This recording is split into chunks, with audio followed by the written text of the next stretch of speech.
we can start dissecting the Chris Cornell crime scene piece by piece. The first inconsistency is with his bodyguard, Martin Kirsten. He claims he had a key to open the door, but the latch was locked from the inside. He went to the desk and they said, "No, we can't open the door." So he said his wife told him to kick in the door. He does so and is greeted with the bedroom door locked as well. Then for some reason he called the front desk and said send police, EMS, and get help, before saying that Chris was actually in distress. How would he know to send EMS? Chris could have just been in the bathroom, and after this, according to his own report, he claims he kicked the door 7 or so times before it popped open, yet there is no visible damage to the bedroom door to support this claim either. Then he says he saw Chris Cornell's feet, which is impossible due to the blood evidence at the scene and the photos released by TMZ. The police department edited or photoshopped images hiding crucial evidence. Our crime scene recreation suggests Chris may have been ready for a fight, because you can clearly see when closely examining all the photos when standing in the foyer area looking at the bar. You can see what looks like a cattle taser hidden at the end of the counter by the wall, possibly photoshopped or AI as well. It also looks like more than one person raided the hotel mini bar. The door is left cracked open with multiple bottles all around the scene.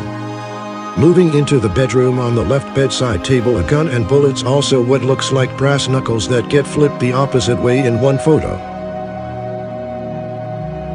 This is the only image they didn't fully blur, and it's damning as you can clearly see the bullets and 3 very distinct grooves in the gun. And for more evidence, this photo is AI edited. We started by adding a simple edge detect to determine the edges of the gun, but a huge surprise unraveled. A bizarre and eerie subliminal message was left when you try to edge detect this image of a rat and more. Also look at the bottle. At one point it looks like a cherry, others it looks like a flower as well. They also took his sleeping mask out and laid it on the opposite bedside table, disturbing the actual scene because the sleeping mask is not in other photos. By presenting false evidence, they did the same thing with the band that was around his neck, moving it and posing it in the door at an angle they know it didn't happen from. Also in the bathroom you can see what looks to be the outline of a knife on the counter that looks edited. Now to the bodyguard's statement he saw his feet.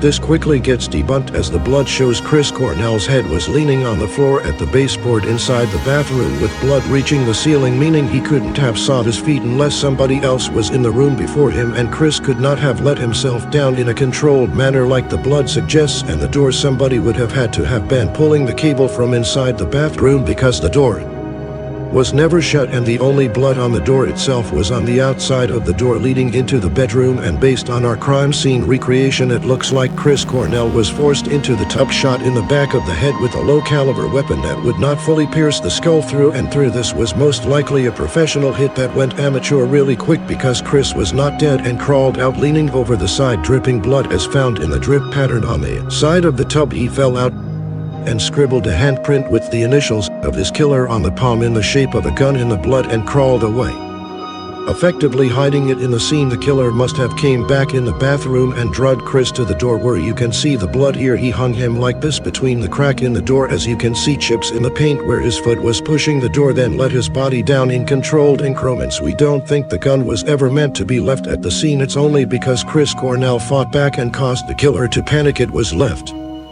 We theorize it was supposed to look like a slip and fall in the tub after taking too many pills. TMZ said they moved the body, but it wasn't where the bodyguard said it was, and you can actually see part of Chris's body in the TMZ photos itself. It's obvious that responding EMS cared more about preserving the carpet than his life, as you can see here in this photo.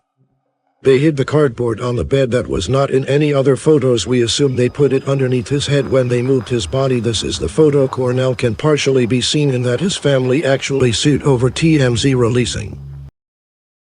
With Chris's so security, they had moved the body around. They had moved Correct. the body around to try to revive him. Correct. So And that's why the smearing happened. And one more damning question: why is a piece of the responding police officer's glove in the blood at the scene?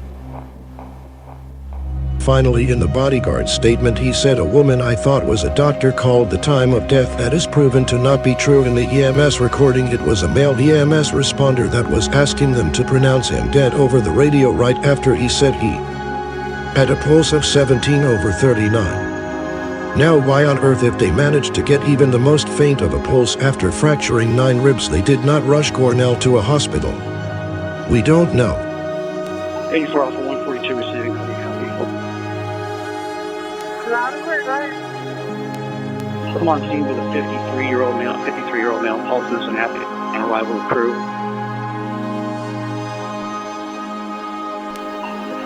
Unknown downtime, found by wounded in a hotel at MGM. Patient did have a exercise rubber band around his neck. Suggestions of possible strangulation, trauma to the back of the head, history of depression.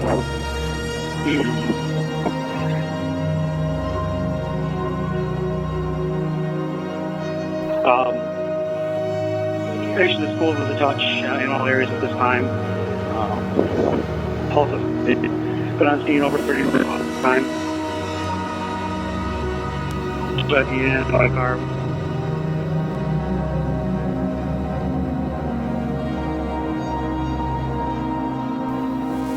Pupils are fixed and dilated. IO in the right knee, ligature marks on his neck. We have established a patent airway, ET2. I'm sorry, that was a dual room in Combi 2. We're not able to resuscitate him at this time, so we're asking for pronouncement. That's going to be 0133, Dr. Swain. Anyone Alpha 142 copy 0130, Dr. Sweeney.